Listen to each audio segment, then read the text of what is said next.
It's finally time. The mid-season break is upon us, and week 8 is in the books. Don't worry, ladies and gentlemen, it's not just me. We've got a full slate of people here today. We're also going to be joined by George Rhymes and Dante of the UE Bullets to discuss the Battle of Bristol, because I've not done that yet. But, ladies and gentlemen, 7 games played this week. Not really much to talk about.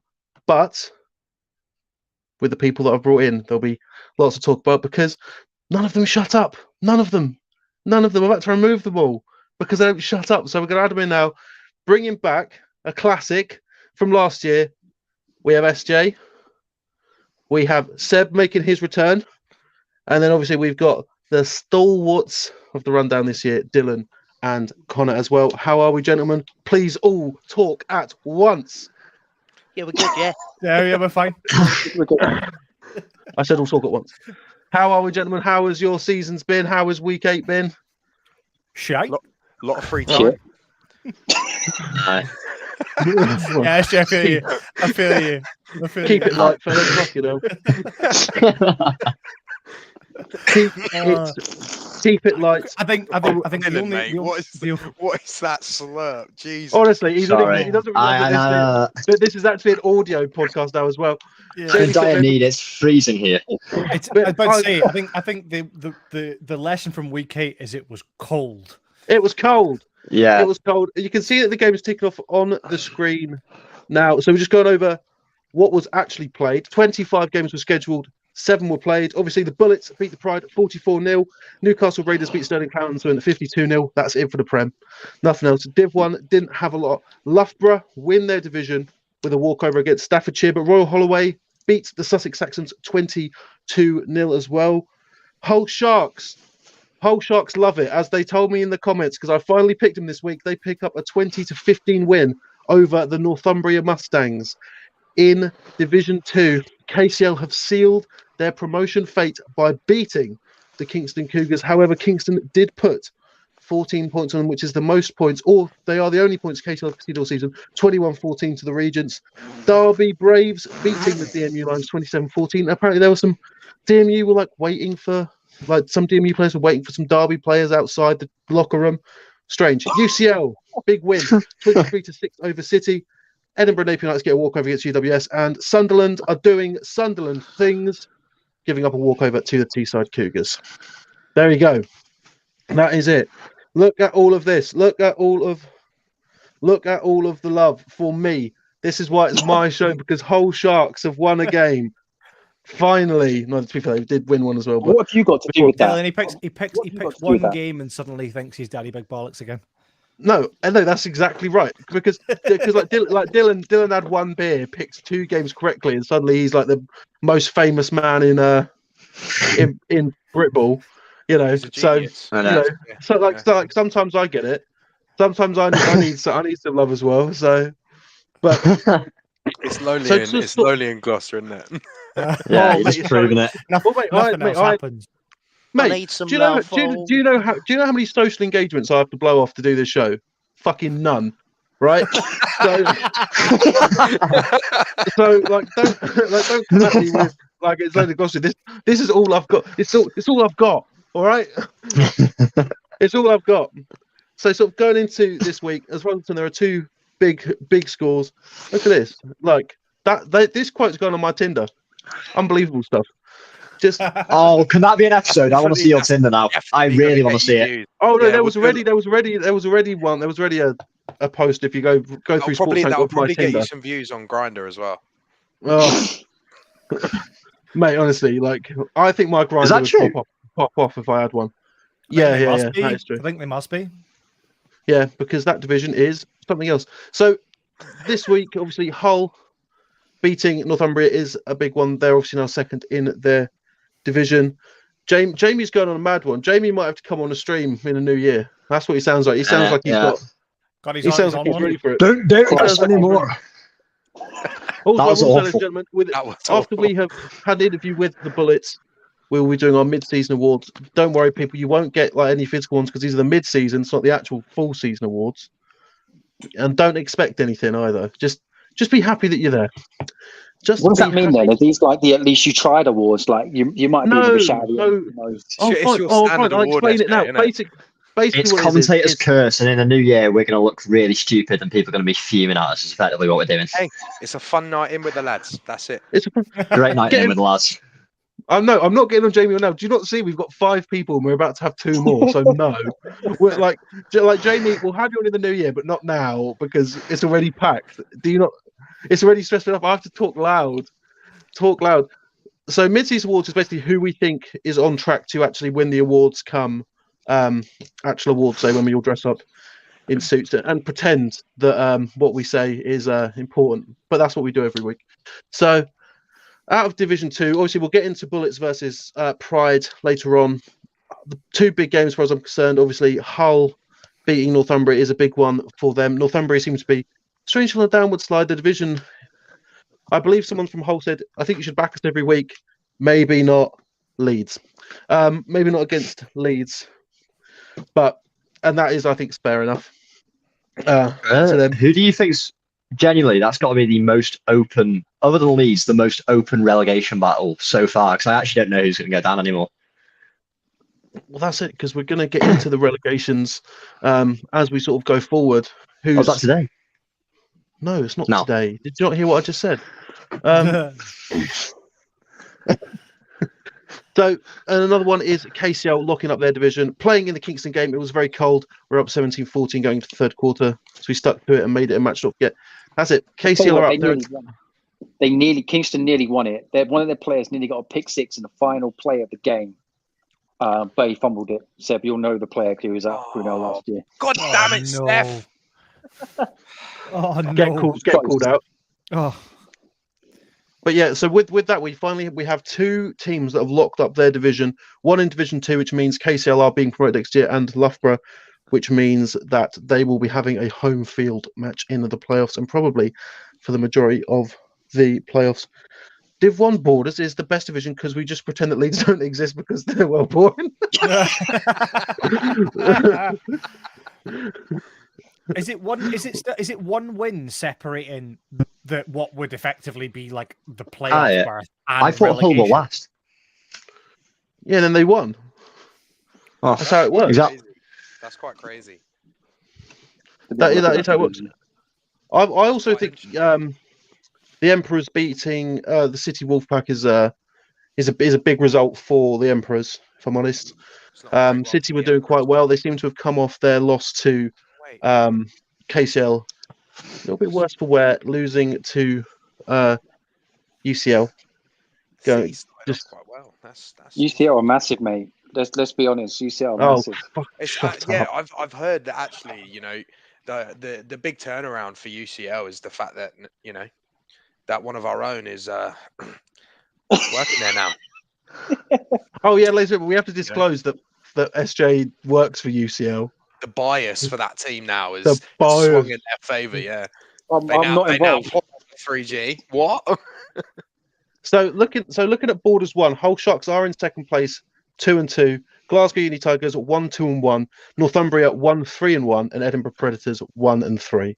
So, God, Hull are really looking for, I'm happy I didn't make that playoff prediction about Hull saying, well, if you make the playoffs, I'll come to your game, because it very well could happen. And I'm not. It's like 4 hours. Who's your team? Who are you going to do that for this year? You got to pick one. Oh, no, because I'd like to actually be in the playoffs this year, Dylan. So don't laugh. Gloucestershire could make the playoffs. Yeah. Oh, God. No doubt. Sorry. Honestly, mate, I was when I was at SGS versus the Bullets. I spoke to some of the Killer Bees on there, and they were giving me some grief. Like, why don't you rank us? I'm like, I don't know. Leave me alone, Killer Bees. I think it's definitely something to do with the fact that they're called the Killer Bees. Yeah. Here, I'll have less of that. They are a historic team. I imagine the Southwestern Div 2 scrap in the crowd was more interested in the game. We'll get into it. Tebs, come to our varsity game versus your boys at Lincoln. No, Jamie, because they're not my boys at Lincoln. Lincoln don't like Hull gives me more. Welcome at Lincoln no more. No, I'm not welcome at Lincoln anymore. I think I'll put this Hull speaks me more on social media than Lincoln do, and I can guarantee you Lincoln don't watch the show just because I'm on it. Because in the old boys game last year, I decided to give the new team lots of shit because I found it funny. But what I didn't realise was that made them didn't like me very much. So funny that. You got their feelings. Can't believe you've done that. That's quite shocking to hear. Oh yeah, but it's funny though. This must be the. There was no way that the old boys chaotic were going to first win. 10 minutes. Huh? This must be the most chaotic first 10 minutes of this podcast ever. I like it. Well, to be fair, it's not only because Dylan's internet connection has managed to hold up, and you've not managed to spill a beverage over your microphone. So I still think we're in the Doing well. in the clear. We'll see how it goes with the rest of the bottle. Honestly, It's do just you a know lot what? going Do you on know why? in this. This has become my show. Do you know why that I don't know if I could do Whole Sharks, because Whole Sharks once absolutely smashed us at varsity, and they once sent about 30 memes to us that were all really funny, and we kept them all. But also, I want to point out Lincoln beat Hull in varsity last year, so just saying. Oh, going back on you. Where have There they you go. gone? We've not had Uniball memes in years. Like Oh, you've proper done good one. ones. Oh, there's been a few this year. There's been a few Oh, I solid know. ones this year. I think we I swear to God, Ted. What? Hi. We talk about the big one. It's a fun day out with the boys. Fun day out with a lad story. I messed it up. Get it right. Come on. Anyway, I might have to close the stream down. We don't, Can't say we fun day out don't with lads talk about anymore. last year to COVID killed us. I'm definitely getting Jamie on the stream next year. Let's just put that. Let's put that out there now. Get some Hull Sharks representation. But I don't want to go to Hull, so I'm not going to make I that just see promise to anyone. second place in that division has negative 53 points differential Yeah, currently. Is that Div 2 Borders? yeah. Div. They did Whoa, one. whoa. Yeah, no slander in that. Div 1 borders. No, because the problem is with Div 1 borders, unlike Div 2 borders, they have teams that actually play. That is the problem. yeah, it's a good show. We could only dream. The team that Yeah. gets promoted in Div 2 Borders is actually the only team that plays all their games. That's how you go up. Yeah. But that's what Oh, happened last we're year. trying. It's genuinely what happened last year. Oh, Dylan, Yes, it is. we've got a question for you. How many touchdowns have you actually thrown this year? Thrown. The amount you I have think to think about That's it. none. I think I've thrown 7 and ran in 4 or 5. I can't remember. That Teesside game, I actually got bored. It just went on too long. The third quarter lasted ages. No, I think 7, maybe I've had 6. enough. Tebs, I've had enough of him. Kick him out, please. I I got got bored. asked. Yes, so- yes, he does. Yeah, he's left tackle, guys. Don't you know? Everyone knows. Oh yeah. Were you saving? Mate, Were you mate, saving Dylan's that getting comment? roasted. You know what? I've come back today from the Highlands where it was minus 15. I was warmer there than I am here. I'm actually fuming with the flat. It's so cold. Oh, mate, you're Bloody honestly, mate, Edinburgh. you're getting roasted here. I love this. Ah, What are you Innit? doing here? Right, what is his input? It's a Because he nice sometimes coffee, makes good predictions and it's fun to talk about the borders. There you go. That's why he's here. shall we chat? Cheers, Shall we boys. chat about some actual football? No. No, because ladies and gentlemen, if you don't know, this is the last one before the Christmas break, because I'm not going to do this show during the Christmas break because I will literally be talking about nothing. But I will be doing 2 big old articles because my Bumble is dry as fuck. So there's no point in me even bothering to do anything apart from write about Uniball. So watch out for that one too. But yes, let's actually talk about some football. Bit cold, isn't it? Bit Just cold. got back. No, but cool. Let's generally talk about it. 7 games were played. 25 were cancelled. Like, it's going to be a big week for teams that 1 week where they haven't got a game is now going to be full. Well, this is It's the gonna thing, be- isn't it? Is how many games have already had how many teams have already had postponements and now are staring at either double headers, 2 games in a week, or a void game. That's what you I think think about now. I think fucked. it's definitely on the horizon. It feels, From speaking from experience, I know that like Gloucestershire, we've now got 4 on the bounce. Yeah. Come the new year, which isn't particularly fantastic, but the only one that I could really quantify as a walkover due to it being cold is Staffordshire versus Loughborough. Everything else was like it wouldn't be due to it being cold. I can tell you. I that. don't think it is. I can tell you now, right now, that's waffle do from not have the Staffordshire. players, and it's a shame because they played pretty well last year, but they just don't have the players. It's such a See, and small that's- university. With Yeah. staffs, it seems like it was a case of lots of third years, Yeah, lots of guys Uni guys. finishing, and they managed to get themselves up, and now they're really struggling, and Yeah. we'll see what happens. It's a shame. It's a shame if they can't fulfill their fixtures and stuff. But yeah, because it's definitely obviously the thing with Sunderland. It Sorry, go on. always seems like that bit after Christmas, the bit between players coming back from Christmas break and the playoffs is so tight. You have absolutely no room for error. I mean, we've got, speaking from an MMU point of view, we've got a game against Uni of Manchester that was meant to be rescheduled for this Wednesday that again is now being called off. We've got to rearrange the one from Sheffield on the weekend, and we only have technically one free weekend, and both Sheffield and University of Manchester are both scheduled to play that weekend. So we're staring into the face of Wednesday fixtures twice, and potentially 3 games in 7 days to try and get everything played.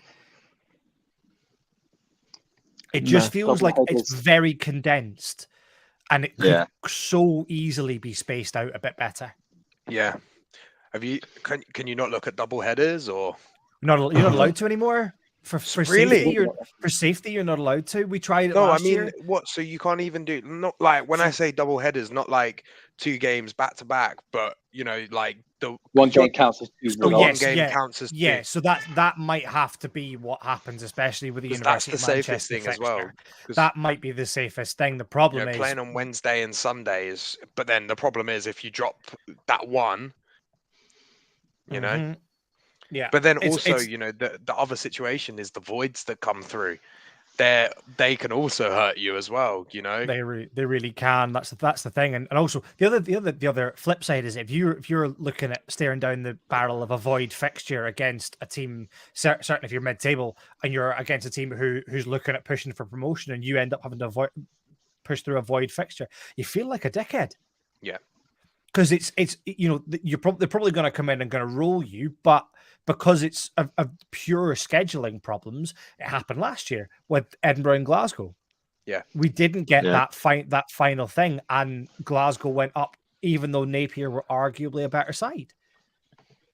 Definitely. Yeah, it's a shame, and it feels like it should be better managed. Is there a reason the cut-off date's so early? What is it? Senior Ball. They don't want the Uni Ball season rolling into pre-season for the Senior Ball teams, and most Senior Ball teams are back the last weekend in February. That's when their official OTA period starts. I think your solution is to go the other way. I think the solution is to go the other way. So the window for American football Bucks starts on like the 24th of October.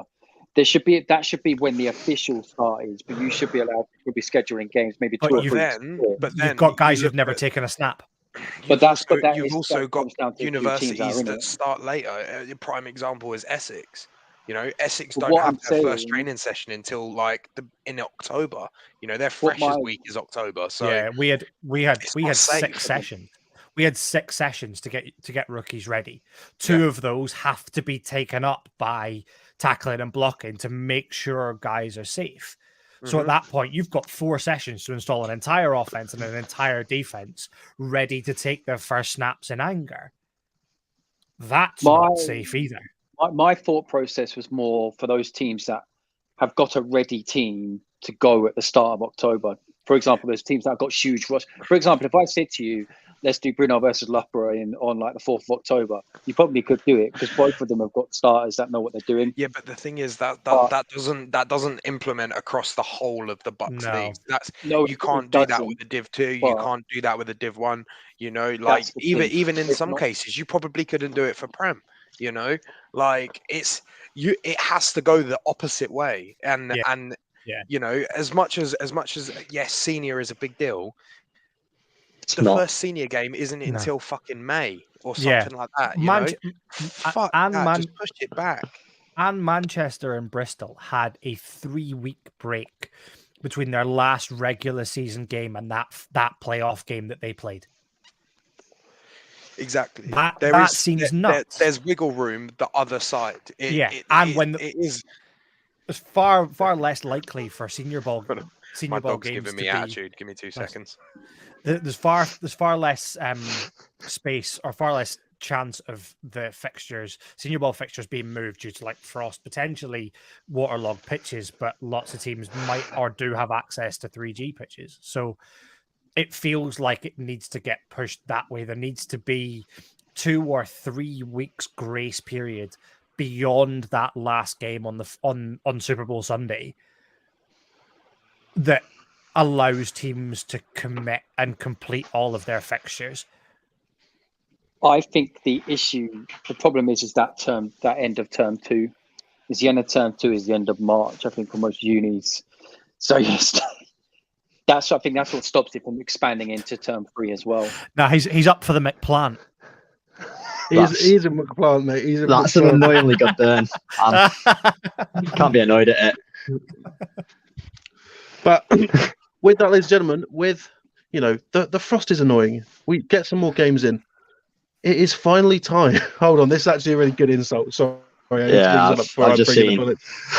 Yeah, bet you do that. You honestly, mate, I love these. Just a full roast. It's amazing. Absolute fruit bag. I've loaded up YouTube so I can see it myself. It's just your roast. Oh. Yeah, it's crippling. It's beautiful. It's just beautiful. Honestly, mate, I will get into the. I will move on, but just let me get some more roasted. They're going. I see. So, with that, obviously, ladies and gentlemen, the big game that was played on this week, not even just because it was all frosted over, was the Battle of Bristol, which happened on Friday between the UE Bullets and the SGS Pride. I still think, even the score, even given the scoreline, it was probably the biggest uni ball game of the regular season. Obviously 44-0 to the Bullets. We're going to talk with a few of the Bullets about the game. What happened? How do they feel about it now? We're joined by George Rhymes and Dante Spaccara. Yes, how are we, gentlemen? Yeah, very good. Thanks for having us on. I'm gonna look crusty if I do that. That looks crusty, got to get that look right. He needs to get the UE Bullets hoodie on stream. That's how people. Yeah, bro, sign up. Yeah, you're a baller. Come play. So, gentlemen, obviously 44-0. Are you surprised? Nope. What answer did you expect? I don't know. It's a good first question, I think. I mean, like, I did the score prediction beforehand. Obviously, I thought we'd score that many. I thought they might have scored at least once. Obviously, considering they won 83-0 the week before. But that's my thing. That was my takeaway. I've literally watched the game through, and the SGS, certainly, especially the SGS receivers, looked like they didn't know what they were doing. It looked like the moment and the scheme was too much for them. I mean, I'll let Dante talk more about this one because he's a little bit further back. So, I just think that one thing that I've noticed in the difference between playing ball in Britain here and playing ball in the United States is the physicality of the game. And I think that the UWE Bullets do a good job of bringing physicality to the game. And I think that sets the tone, whether that be defense, special teams, or offense. So I think that when we step out on the field, regardless of being, physically impressive as a team, we're going to come out and we're going to hit you in the mouth, and that's going to set up a tone. So I think that that's kind of what we pride ourselves in, is being, mentally and physically just tougher than anyone else we're going to step on the field with. Yes, sir. I think Dante, I've just noticed the shirt behind you. Are you happy? Are you not happy with this with the Dion signing, or are we just kind of leaving that in the States for just now. Yeah, I mean, listen, I think that Deion Sanders is a spectacular football player, and from what I've seen, I think he's a spectacular coach. He's one hell of a recruiter, and it's always going to be good to see your alma mater succeed and do something big. So I'm excited for the guys back home in Colorado. I'm excited to see what Coach Prime is able to do with that program, and hopefully we can start winning a couple more games there in the Pac-12. If Fury Bullet walked in and announced that his son had signed for the Bullets and that he was going to be starting and that was it, would you trust him, or would there be a bit of pushback from it, do you think?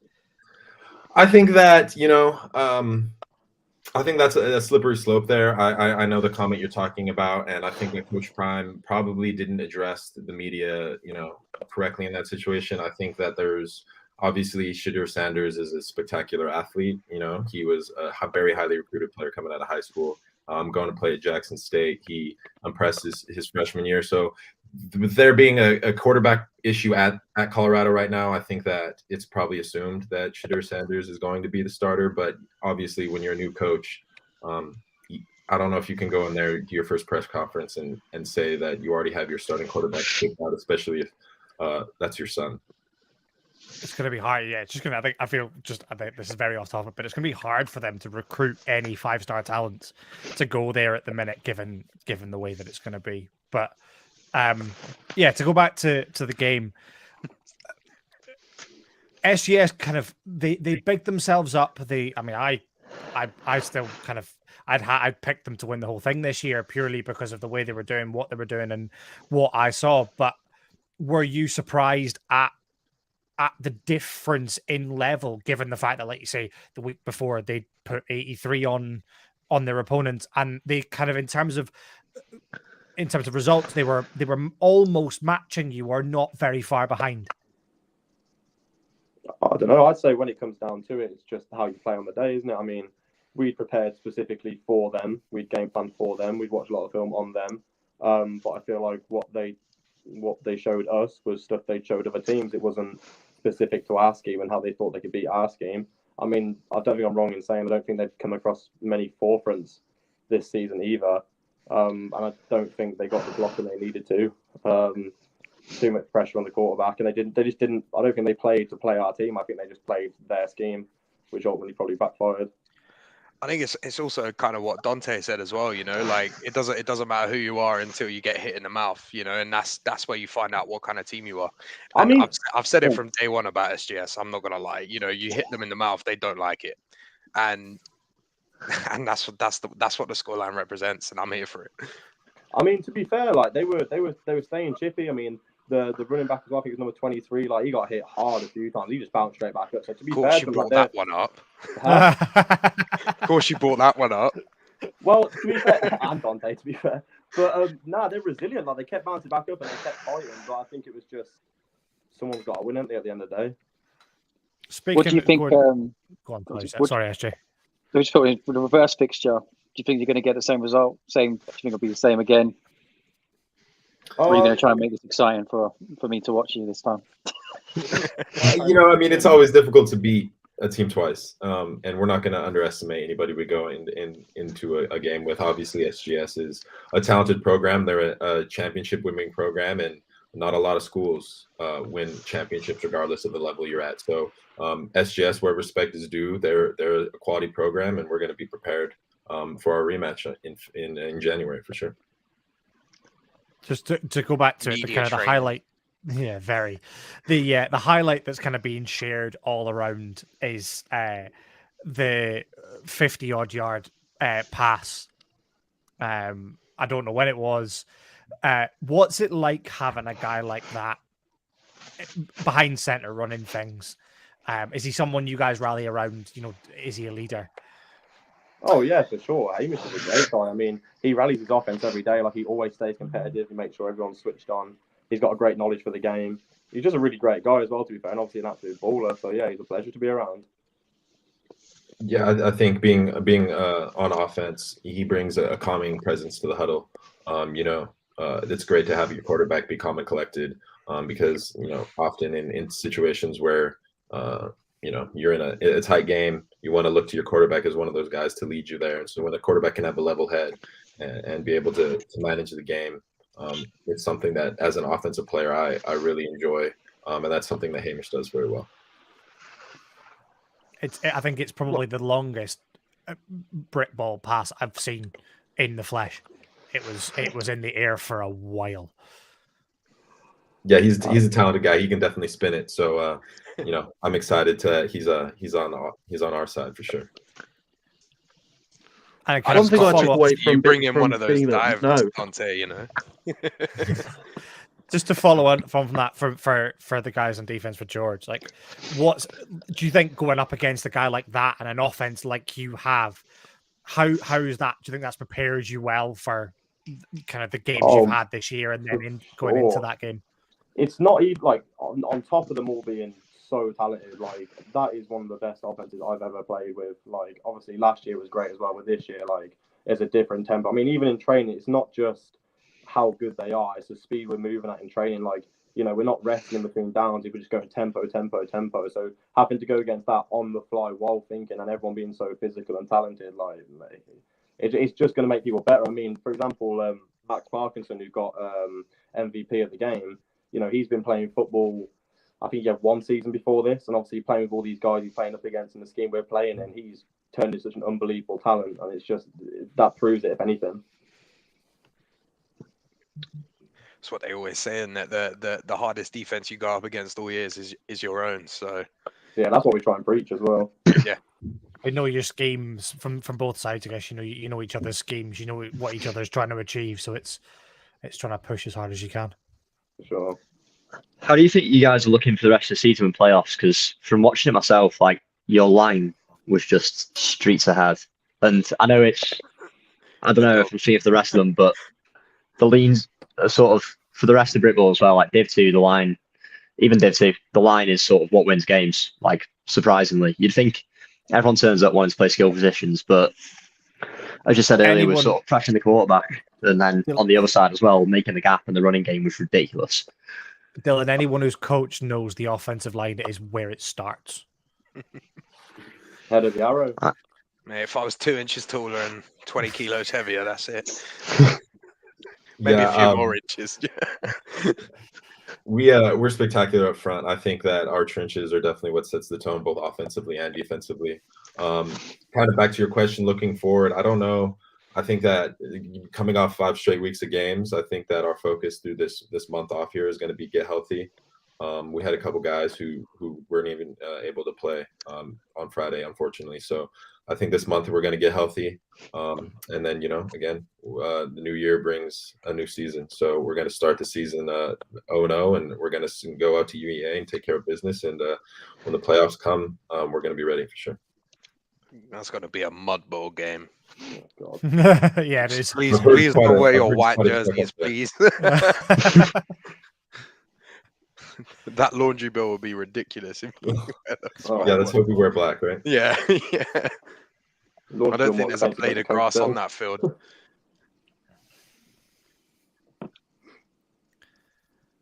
Anything else?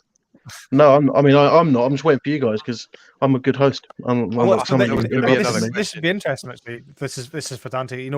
Obviously, you playing at a Pac-12 school, being involved with Colorado, to then kind of come over here. What do you think? One, what do you think you've brought over that is unique, and two, what have you learned over here that you didn't know or didn't have over there? That's a great question, and I think that a lot of Americans get this question too. I've watched the stream, and I think that there's a lot of questions surrounding Americans coming and playing specifically in Britball and kind of the impact that we have over here. And I think that one thing that I'm very well versed in being a former Pac-12 player, and also just having family in my lineage. My father was a football coach. My grandfather was a football coach. They both played college football. So something that I've had in my entire life is just being around the sport, right? I've been around the sport since I was a kid.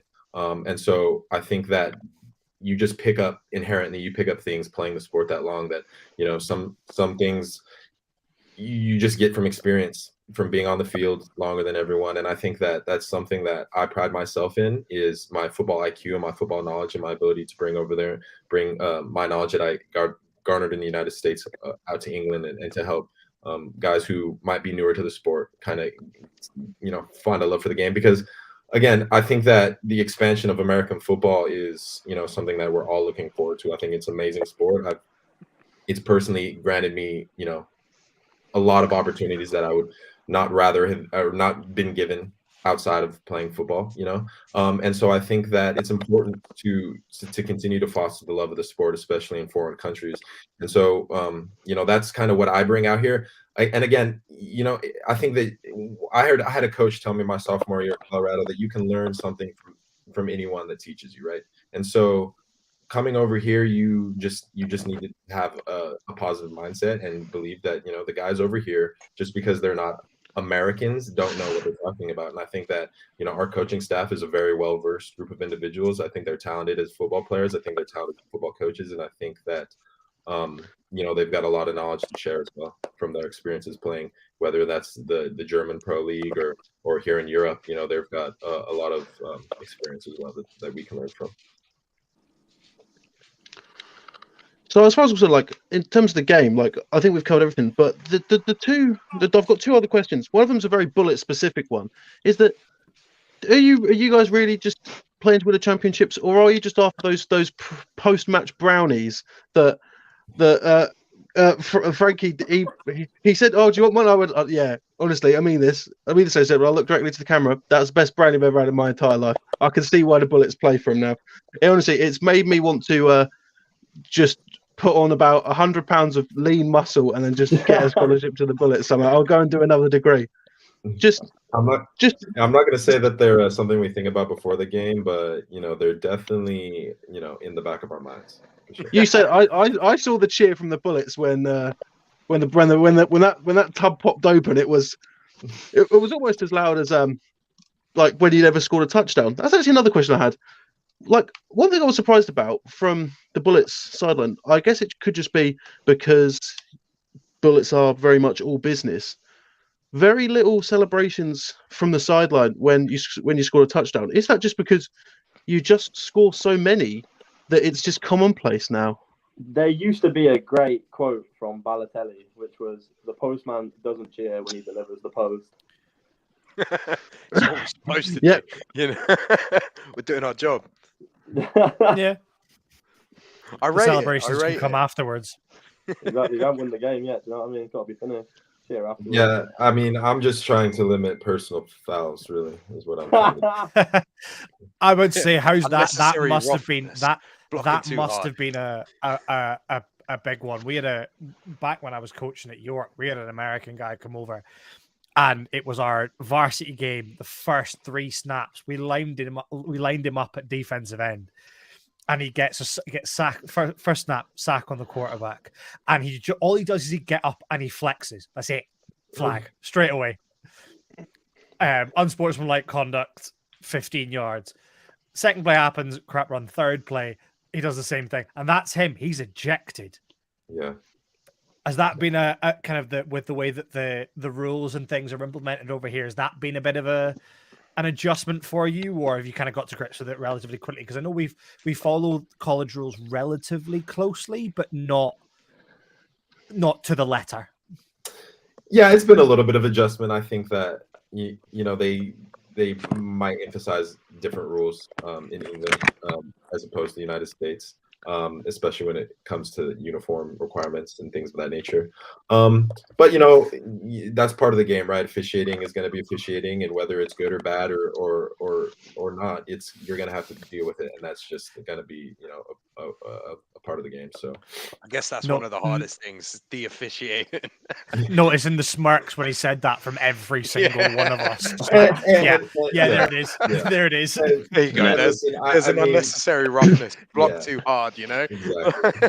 And it's all. I mean, we're out there. What me and George are here to do. We're here to play football, right? That's what everyone is here to do. And celebrating on the field is all fun and games, and it's you get a personal foul, but 2 of those you rejected in the game and you miss the next game, and now you have 10 games. And so, it's cool until it's not, and you're missing games and you're not getting tape up, and that's when it becomes an issue. Yeah. Dante, I have one question for you. Okay. It's from the last game, not this game, the last one. Have you been practicing your dunk on the crossbar? Listen, we're not going to talk about that. I was rooting for you. I was like, oh, he got up, and then, I'm going to say that, I was on kickoff the play before that, and there was a fly in my eye, and I saw a squirrel in the corner. It happens. I noticed you got a visor for the next. It makes sense. Yeah. There you go. I got you. Next time, next one. Yeah. I want to see it next game. Gotcha. I don't think I'll be attempting that one anytime soon again. It's not worth the flag. Another thing that's come out of the Prem South is this Cardiff meme of fun day out with the lads. Just like, what's your two's opinion on just that whole thing of just having a fun day out with the lads, and especially now that the UE Bullets have sort of co-opted it into we're fun dealers. We're gonna give everyone in this division a fun day out. That's a hot take. You better be careful saying they're on Cardiff. I think they got kind of grumpy with us for taking their saying. So, but no, I think it's enjoyable. I think that again, football's fun. So let's have fun. I think I said to George on Monday. I said, I appreciate you letting your punter have a fun day out as well this time. So the punter came out for once. I was like, yeah, there he is. We've been waiting all year. Frankie's told me about him. Here he is. Yeah. We had to get every phase of the game going. No, but credit to SGS. They had they stopped us on a few drives, and we hadn't experienced that before, and so that gave us a look at the game that we're not ready for. And props to our punt team for being able to go out there and operate effectively, not being out there all season. So those are things I think that sometimes get lost in the game where we're so offensively dominant that people forget that special teams makes up more of the game than offense and defense does combined. So that's the thing. You'd rather be able to punt in the regular season and be accustomed with it than get to the playoffs and think, oh shit. Exactly. We haven't punted all year. I mean, one thing for kind of. Sorry, George. Go on. I was going to say, you tell how well drilled the offense is when we're concerned about one punt a game. Yeah, exactly. I mean, we're not going to plan. We don't plan on punting that much more this year. But we're just, if you watched our film, just be aware that we've got a punt team, and we've got a scheme and stuff. So this is kind of a general question for the two of you, and actually kind of from, I don't know how much you've garnered from the guys you play with. Obviously, uni ball season finishes. What's your plan going forward? What do you want to do in the summer? Do you want to stick around? Are you going back to the States? Are the guys looking at Europe? Are they looking at finding teams in the UK? What's the crack with that? I mean, I can't speak again for all the Americans. I mean, personally, and I think this goes for a lot of the guys that I came here with. We're here for a reason, right? We still want to play ball, and our eligibility is up in the States, and we're still looking to play ball. And so I think that football affords us a lot of opportunities that we might be able to sustain ourselves monetarily for a good time. And so that I think that it beats having a desk job. And as long as I'm able to go out there and perform, I think it would be a waste to not use your talent. I think that I don't know. I was told way back in the day that it's kind of disrespectful to be good at something and not be able to go do that just because you're scared or you're afraid to step into the unknown. So I would love to keep playing for as long as I can. So whether that be in Germany or Italy or the UK or Canada, Leicester. Birmingham, right? I'm picking it up. I'm not sure. That would even work out, to be honest. I'm not sure Dante's going to get this. I said Leicester a few times, but I'm sure the rest of you boys will. Wait, are we talking senior team? Yeah, of course we're talking senior team. I was going to say, Dante wouldn't play at The uni at Leicester, I can tell you that much. Drop down to Div 2. Unless you wanted to Uniball. play quarterback and play double wing, you know. Oh, don't Yeah, tempt hey, him. listen, Don't tempt him Air with a good Force, time. Air Force played the double wing, and yeah, that offense is just that's one hell of an offense to prepare for sure. Yeah, but you wouldn't have the 350-pound guys up front. That's the Yeah. Man, that's We'd the have thing. probably like 38 run attempts a game. Well, that's Yeah. why that's why I was told that's why the service academies play the triple option. It's because they have a weight limit on the guys that they can recruit. So their offensive linemen are massively undersized versus what they should be or what they are for most other college teams. Yeah, I think that's true with the Naval Academy. I've heard that with the Naval Academy, so I wouldn't be surprised to see it with Air Force as well.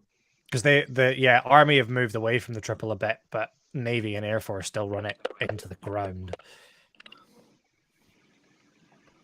My Wi-Fi is good, isn't it? I was going to say, yeah. You borrowed it. All right, you borrowed it off Dylan. Damn, got that Tesco Wi-Fi. Plugged it into the potato on the side. Anyway, I got Sportank on my table. Like. So I've got one more thing, and this is just because I want to throw some people under the bus. As much as we've got some lovely people commenting here from the Hull Sharks, Aye. I'm not just going to let this one slide. Hull, I don't know why Hull have decided they're going to grief the Bullets today. So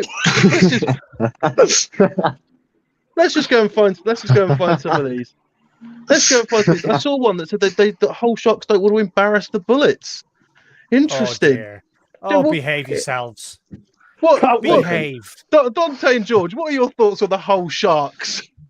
Who? I'm Yeah, not sure. There it is. There it is. Yep. I've never heard of the whole Sharks, but Hillside's open whenever. Hillside, wow. that Sharks Sharks not in the unlocked, UK? so you can lace it up whenever you guys feel free. And there's your Pre-season pre-season scrimmage. fixture next year. Eyes. Oh, Yeah. I might make a travel to Bristol for that one. I've got some free time now, so I'd want to see that. No, Yeah, I'm trying to Hull find. can I'm trying to find find. out I'm trying to. I'm trying to find the quote that said that Hull Sharks would embarrass you. And I just don't. I just don't want to 100%. let it slide. it's definitely deleted. They can think It's what they definitely. like. It's been He's had a deleted. sip of a beer and he's thought, "Yeah, I've got the courage to post this." Got a bit, And he's he's thought got a about bit it. And giddy. thought, actually, He's got a bit giddy. we Bless need to him. be able Oh, to bless actually him. play our regular season first. You know. Honestly, there's some questions here that are just wild from Hull. Jesus Christ. Absolutely wild. Let's not get cancelled for misogyny, please. Hey, listen, all I gotta say is I'm spoken for back home, so Fair. I respect I- it. I'm Fair.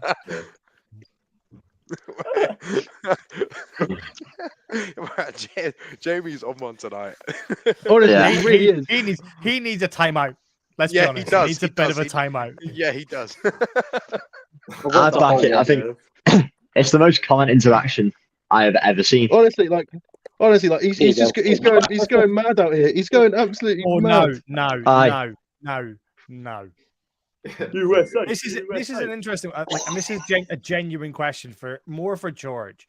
Obviously, you're involved with the Bullets, and the Bullets do an awful lot of recruiting inside the UK, but they also I think your coach spends a lot of the spring term doing a tour of the USA to try and find players to recruit to come over. Does that create some sort of little bits of animosity where guys maybe spend 2 or 3 years with you, work really hard, get themselves into a position where they're going to start, and coach then goes over and recruits somebody to take your place? I mean, obviously, a lot of our team of like maybe not this year so much, but a lot of the last years before that, everyone comes and does like a master's, so there's a big rotation of players anyway. And I mean, especially last year, we had more than we would have anyway, just because of the COVID year and players rolling over. But I mean, if you look at our starting defense, I mean, Max Hardy, second team player, now starts. Tom, second team player, now starts. Harrison, second team player, pretty much starts a lot. Don was a second team player and he starts a lot as well. You got Josh, who's called up from the second team, who starts. So I don't know, maybe not really, because he wouldn't go out his way to scout somebody in your position, which I haven't seen so far. I mean, it's only been players that that have left the team and they've just been replaced with somebody else who's come from America to do a Masters. I mean, take it from me as well. Obviously, I've come through the UK system now, lucky enough to be captain of the team, you know, on the defense. So, you know, it's doable if you put the work in. I don't think there's any like toughness around getting other players in or anything like that. It's fair. It's a good mentality. It's a tricky one, isn't it? I think with all that, always that potential. But I guess if you, like you say, you boys, and from the messages we get, you have full buy-in from the system.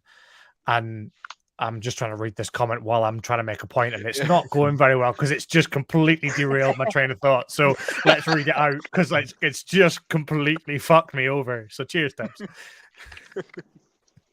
Fine. Jamie's, but as president of the Sharks, I would officially make the statement: we don't actually want to play the Bullets because they would hurt us much. Love, so. It was a fun day out with the lads. I'll say that much. Yeah, it would be a fun day out with the lads. It was a fun day with the lads, and I'd say thank you very much, George and Dante, for coming on, because I'm sure you don't want to stick around while we do our mid-season awards. But thank you very much, and congratulations on your game, and enjoy your Christmas break. And you thank you so much for having us on. I told my mom I'd give her a shout out, so shout out, Mom, I love you. Yeah. Is she watching? Hi, Dante's mom. Hi. Oh, brilliant. Cheers, boys. Dante, next game I want a dive and catch. I got you. And then yeah, get ejected by a celebration. Get himself. Are you actually trying to get him ejected? Do an air dunk so we don't get a flag. Yeah. Are we talking? Talking. Sorry, 2 pumps is fine, right? Yeah. What did he say? Cheers, lads. Thanks. But thank you very much, guys. See you later, boys. Honestly, throwing you whole Sharks thought that I was not reading the comments, thinking that I wasn't immediately going to throw you under the bus when I had an opportunity to. I don't mind. I'm tempted.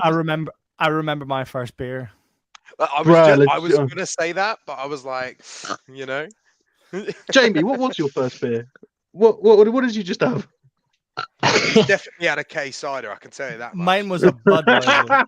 he's out in the K cider. Two of them. I've just been sat here. Yeah. No, I've just been getting slandered for the last sort of 40 minutes of my life. I've come on for a chill one.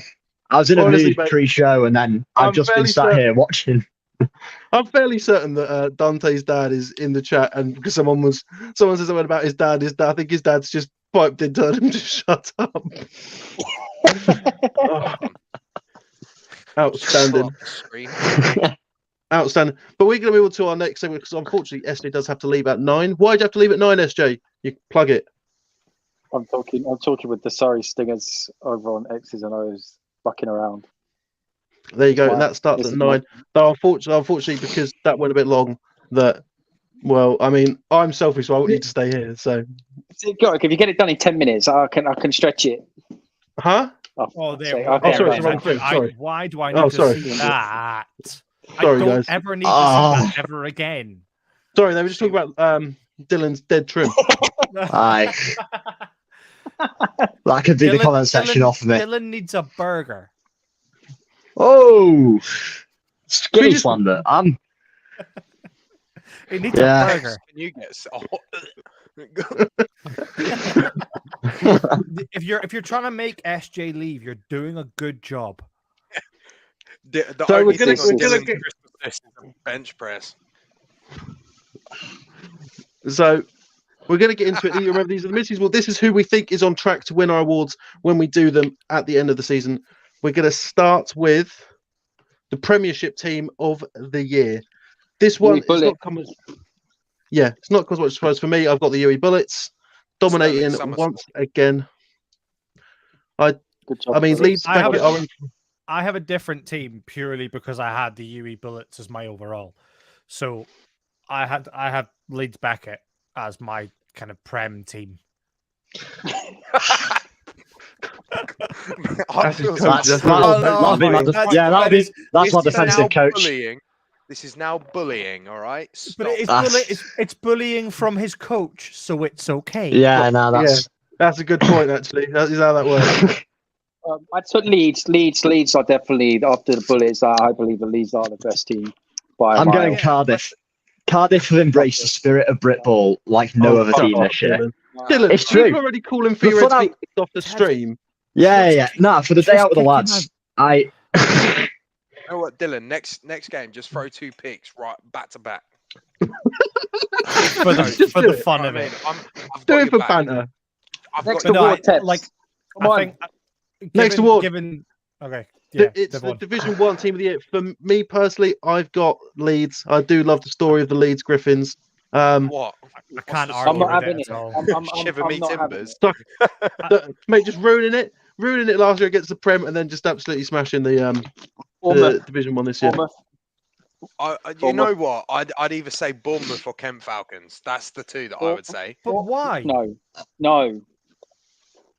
Leeds literally got obliterated last year. They've had a really good recruitment, and in a division that is literally tearing itself in two.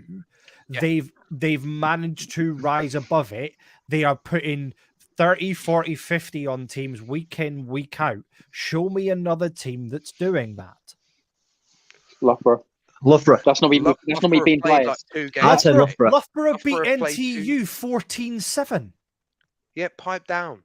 Just because you got the nice overall, all right? And the AFL Academy. Down. Bournemouth and Kent both come up from Div 2. No one counted on Bournemouth being able to stand their own in that division, and they're undefeated right now. So on to Division 2. I've got a Division 2 team for my overall team of the year, which we will do as the last one. And Dylan is going to absolutely fucking flip his lid for this one. I've got the Harriet Watts Wolverines. I was going to say Liverpool. Who are they? What is a Harriet Watts, bro? I genuinely think Liverpool at the moment. What is a Harriet Watts? Our division isn't. Is it a light bulb? Our division this year hasn't been good enough to really do that. As I say, it's going to be a case of whoever finishes their division their fixtures in that division is going to go up. You say that. Liverpool. But the scores that they're putting on are impressive. Like 82 against 12 men. Fine. For the record. Okay then, bro. I just want to have a good time or have a fucking opinion. Oh, Pete. Yeah, I won't. For the record, Connor, Teesside, I think had 17 players, and so did we for that game. Fair. But I think Liverpool, because they're actually finally doing it properly, and I think they will do it, and they're doing it in a far better and more competitive division than we are. Fairs. Are you just feeling under pressure? The only other one your coach is bullying you. Is that? No. Genuinely, they've played 3 games and put 143 points on. We've done sort of 3.5, but it's like I'd say we've had one sort of properly good game win. Personally, the only other one I think we need to shout out is Reading with the Reading Knights. 100%. I agree. I know you want to speak to them about them tabs, but yeah, the Reading Knights need I do agree. So this is the best overall social media, and despite what I've been saying, this is just because just going through it, having a gander. Hertfordshire's is really good, and. But just their posters are really tipping the scales for me as far as I'm concerned. Parts have used the same templates for the last 5 years. Like someone's just got a template folder there and they're just rinsing. KCL, in my eyes, are the best one. KCL has been good. To be fair, the KCL's been funny. Too. I like Bournemouth. I really like Bournemouth. Bournemouth are good. They're the same. They were good last year. They're good. Thank you. There we go. Thank you, Jamie. See, I like Hull now. Yes, that's true. That's what I mean. Leeds are the equivalent of Norwich. Borders is not a good footballing area. Yeah. The other one that I want to kind of shout out, and in terms of social media, and this is more in terms of just pure professionalism and using it as the tool that it really should be used in terms of recruiting, is Beckett. Leeds Beckett's social, and the fact that they've got it split, they've got the whole brotherhood thing. Like they run it really, really well. And it's actively attracting players to their team. I genuinely get confused which account I need to look at. Like, you know, but that's the point. But you I go love looking it. for it. You're But right. but that's the thing. You go looking for it, and then you go looking for the other account to see, what's gone on, who's What I had missed. what. Yeah. Yeah, exactly. You want to keep up with it. It actively keeps you going back. And I think that's the whole point in terms of like pure I'm also going to make a professional shout social out. media. I I'm think it's also going to impressive. make a shout out, and Go on, I'm then. a bit biased, obviously, but that I love the artwork that the burners are putting out. It is good. The retro I style. just like the retro style, in my opinion. I just think, sometimes you need something new and something unique, and I've just enjoyed it. I think there in general has to be a bit of a shout out to lots of teams in terms of just 100%. general step up this year in the last couple of years about how they've done it and Compared how to what it was professional 6 and years well. ago. It's Yes, hilarious.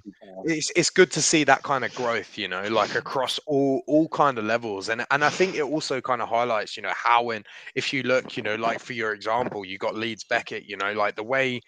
You're not going to be able to recreate what UWE have. What they have is a very unique model that works for them, and if you look at, compared to Leeds, if you look at Leeds compared to SGS, it's a completely different ballpark. And I think Leeds Beckett are in their lane, they're doing it their own way. Yeah. And their way is working. And I completely agree. And I think it's just great to see, like, teams are starting to understand how social media how it really kind of drives the team and everything like that. So yeah, completely agree with you. It's good to see though as well. Yeah, fair. So funniest social media. This one is a difficult one. There's a lot of teams putting out some real good stuff. Like Bournemouth are getting some good ones. To be fair, I might have to go Bournemouth. I know my pick was Brighton earlier because I do like Brighton's, but Brighton puts out funny win posts. But sorry, Brighton, you don't win enough games for it to be consistent. Yeah, we can't give Ollie Kent an award. I'm sorry, I refuse. I'm going to go LJMU. I will never hear the end of it. LJM, you were trying too hard. I really liked LJMU's TikTok. There was the 2 foot in the panda. Right. Yeah, but that's where everyone's going. That's where it's going. I don't think you can. There's a limit to what you can do on Instagram because of sports unions, and as soon as they see it, you're in trouble. And what happens if you get to TikTok? Well, this is the problem. Oh no, there's nothing. But you can get away with it. It's the same. So I think there's 3 accounts I've seen on it. So you've got LJMU and Hull also have a reasonably consistent TikTok with them, and I think Birmingham Lions do sort of proper videos, but in terms of Div 1, Div 2, they do it proper. I don't know how to explain it. They've got an actual person for it, but LJMU sort of they've really gone for as you say, the meme culture that you were on about earlier. I don't think anywhere else. I kind of agree with Connor though. They're trying to split themselves. You see the kind of all the flashy light video thing, and then the memes. Hi, but Connor, how much of a TikTok do you watch? Realistic, I agree. I'm with Connor on this. Shut up. The show I had actually was to one team, and it's for one post, and it is the Newcastle Raiders, purely for using a clip of the dickhead that is Nigel Farage in the European Parliament. Connor, you can't shut down TikTok and then back Nigel Farage. I'm not backing Nigel Farage. He's showing If you didn't interrupt, you'd know that Connor is about to point evidence and explain. Absolutely. It's a different age now, though. You can't. we can't go to Nigel Farage and shut down TikTok harmless dancing videos. Nice. Beautiful work, Tabs. You need your head examining, Tabs. That cannot be. Sorry, mate. I'll take it off. Sorry. Come back at the year. Okay. Someone gave him way too much power. Okay, cool. Yeah. So, comeback of the year, I think I've got Leeds Griffins. Comeback of the year is going to be second half of the season with Connor trying to get his job back from MMU after that. This goes to Essex. I'll be honest. This goes to Essex. I'm not going to accept any other answer. Having been in the opposite end of that comeback, you do not. No, I think he's talking more about a program. Are we talking program? Are we talking result? What are we talking? I think program. It's The not last come year- back. We'll game get on of to the year. there's shock result, which is the next one. Yeah, it's last. It's what who they were last year versus who they are this year. Thank you. For those of you who are listening on the audio podcast, that says Connor doesn't actually back Nigel Farage. That is the truth. Yeah, it was clickbait. You all got. Can that be the episode title? Yes. Yeah. But no, I think, Yes, I think there is only one answer to this, and I think it is Beckett, not Beckett. Sorry, Griffins, because they genuinely did have they had an awful year last year, and that could have sent. We've seen it with Swansea. You've seen it with the Derby Braves. A season like that can send you into a spiral. Yeah. You are they right. genuinely can send you into a spiral, and they've managed to pick themselves up. They've recruited well, and they've done it. Like they look like they're doing the damn thing. You know what? You've made your argument, and I completely agree. You've absolutely swayed me there. You've swayed me. Yeah, it's a very, very convincing argument. Yeah. And you know what? If you look across the board, you look at the likes of Birmingham, you look at Swansea, you look at Sterling, a bit of powerhouse in the Prem for so many years. You look at, I completely agree with you. Fair enough. I worry. Now give us your views on Brexit, Connor. Genuinely worry about Sterling, and because I don't think they're going to be able to do what the Griffins have just done. No, I agree. No. Me and Tebs were having a quick chat before we went live, and we came up with the Sterling somersault, similar to the Swansea plummet. Yeah, it's a shame because it's a shame. It's a real shame because they have been a powerhouse, like you say. That's they've the been. Thing. They've what were they, national champions? 2012, 2013. I'm pretty sure they won it pretty recently. 2017. They won it. They won it 2017. But again, you look at the impact that COVID really had on this sport in this country, especially at the uni level. Teams change every 3 years in uni anyway. That's one of the funs of it. Like you see, I just say Tebs does the power rankings yearly, and realistically, as good as they are, as soon as the week starts, it means nothing because you see, like Bullets 2s have sort of not been what anyone expected it to be, and yet on the flip side, you have like Nottingham Gold. I am all for the sunglasses, Seb. Don't worry, keep them on. Hey, that's why I turned the light on. We're paying this electricity bill. I mean, I definitely got.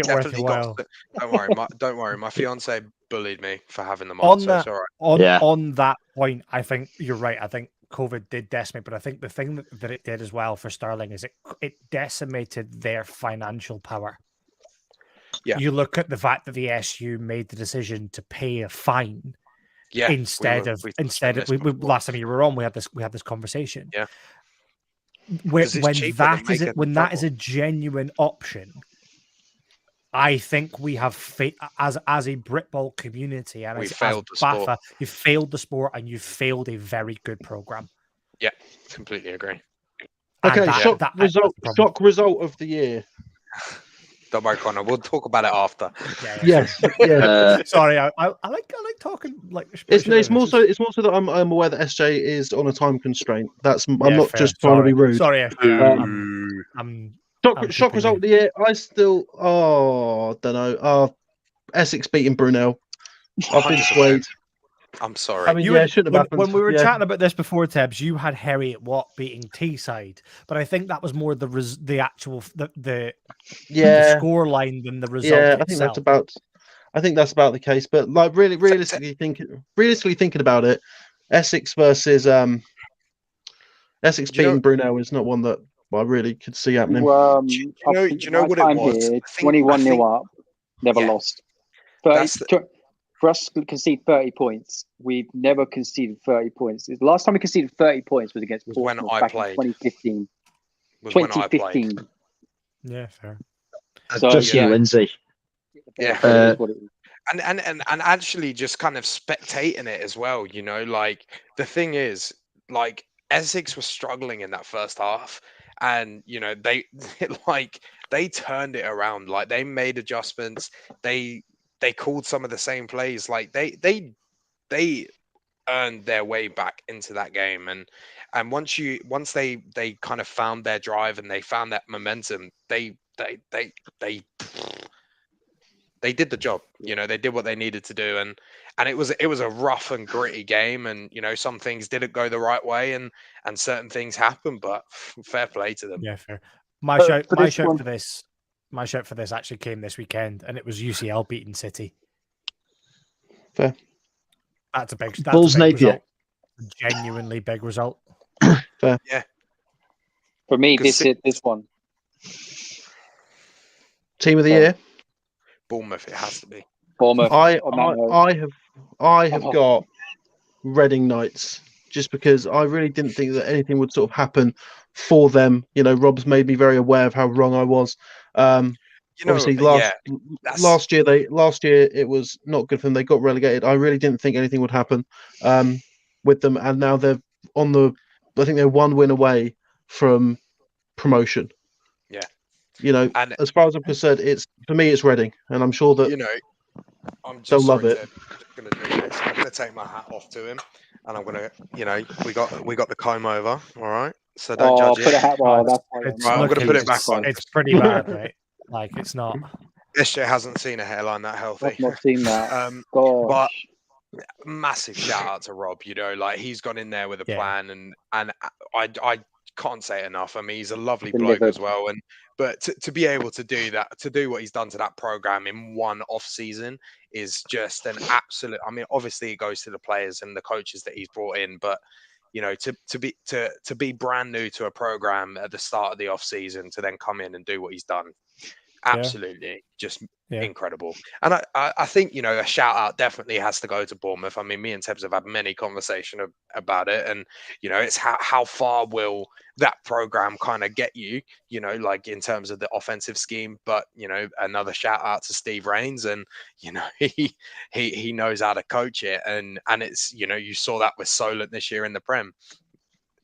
Again, a big shout out to Bournemouth, and I hope they keep doing what they do, and I hope they push in the playoffs as well. But a massive shout out to Rob, and I'm always, my vote will always go to Reading in a game. Yeah, fair. The only thing I think we had them on and we had chatted to them, but the UE Bullets had a bullseye painted on their back at the start of this year, and they have answered every question at every turn with big fat zeros on the defense and insane scores on the offense, and I can't see anyone stopping them. No. And the one thing that sorry, go on, Dylan. I was going to say Loughborough and Leeds Beckett, personally. They both sort of come out and just absolutely dominated the divisions. Obviously, I think Leeds is a bit more highly recognised with the Mariota news coming in, but Loughborough in particular have just dominated that division. They've already gone through, as you said earlier. I think Loughborough division. Yeah, Loughborough division champs, so they'll have a home playoff game. I think their last game was NTU. They beat NTU, and it's not theirs. Based on my 1 year there, that is not an easy division. It looks like made it look easy, really, really easy. I mean, there's been some close games, but that's just the way that it goes. It's been close. There were like NTU are obviously that we all know that NTU is going to be, that's the two games that you have to win if you want to top the division. Yeah. It was a hard one, and it was. I think Loughborough again with the whole NFL Academy news being stationed in Loughborough. They put it again, another big target on their back, and set themselves that lofty goal of, if we have that NFL Academy based at our university, we have to be a Prem side. They had to be. They didn't have a choice. Yeah. So that all their focus now is 100% on that off-season push. Yeah, it's just now can they do it when it actually really matters, and that's in the playoffs. Exactly. And last year, I mean, obviously you had Newcastle in the way, but that's just how it goes. I just want to kind of touch on what you said, Connor, about UWE. I mean, I just got to give a shout out to OT. He's the defensive coordinator for UE Bullets. I had the pleasure of playing with him. he's one of the reasons that, you know, I got into coaching. He was still playing and he was coaching me, you know. So, you know, He seems to be, in terms of Prem sides, he seems to be zigging when everyone else is zagging. He's sticking with that forefront. He's sticking with that very well run, very basic forefront scheme. It looks a bit like a 4-2-5, the way that he plays it. It's very good. Yeah. And I mean, from playing with him, you know, he's always, it's one of those things. If you can do one thing almost perfectly, you don't need, you know, it's always good to have that. But, you know, it's one of those things where if you don't need to come out of this, we're not going to, you know, if you got the guys, he knows his scheme is sound. I'm just super proud of him, you know, and be able to see how well he's doing in that position is super humbling for me as well. You know, it keeps me kind of humble. Bucking trends and backing himself. It's impressive to see. Yeah, 100%. So with that, ladies and gentlemen, it is done. The rundown's done for 2022. There's no more. There's none. We've finished. We're cooked. But 2023, we will be back the week after the first fixtures, I believe, is the 22nd of January. But I may. Huh? Yeah, sorry, it got me. You know, it's 2022. Jesus Christ, getting fucking old. Aren't we all? That's one fogging up the glasses, you know. So with that, throw to SJ just to plug a little bit more, because unfortunately we have made SJ a little bit late, which I apologise for. Sorry. But I'll throw to you. I'll throw to you for a plug. Thanks for having me back here, guys. You could now find me over on the X's and O's team doing bucking around. This has gone very much like how Skip Bayless and Shannon Sharp switch over to Colin Coward. Yeah. And then Colin Coward just comes in and starts complaining about everything. I might just jump into the chat and just be like, boo, SJ, why are you late? Yes, thank you, guys. And I will see you in the future. See you later. Dylan, take your hat off before we leave. Before we leave, take your hat off. Take your hat off. No. I don't know if you've missed it, Ted. I've made a deal. I'm off to see them in January. They're playing in Edinburgh on the 22nd of January, and I've said if they win, I'm taking the hat off. Well, there it is.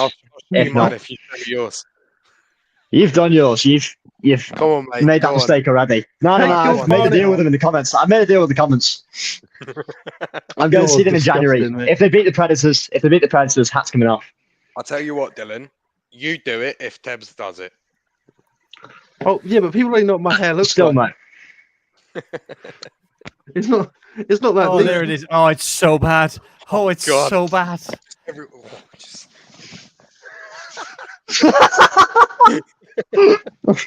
So Connor will not be joining us for the 2023 edition of the Rundown at all. He's fired now. He's gone. He's not coming back. But with that, ladies and gentlemen, have a good holiday season. Merry Christmas. Hopefully the food is good and the drinks are better. If you are injured from playing football, we wish you a big recovery for the second half of the season. And thank you very much for watching.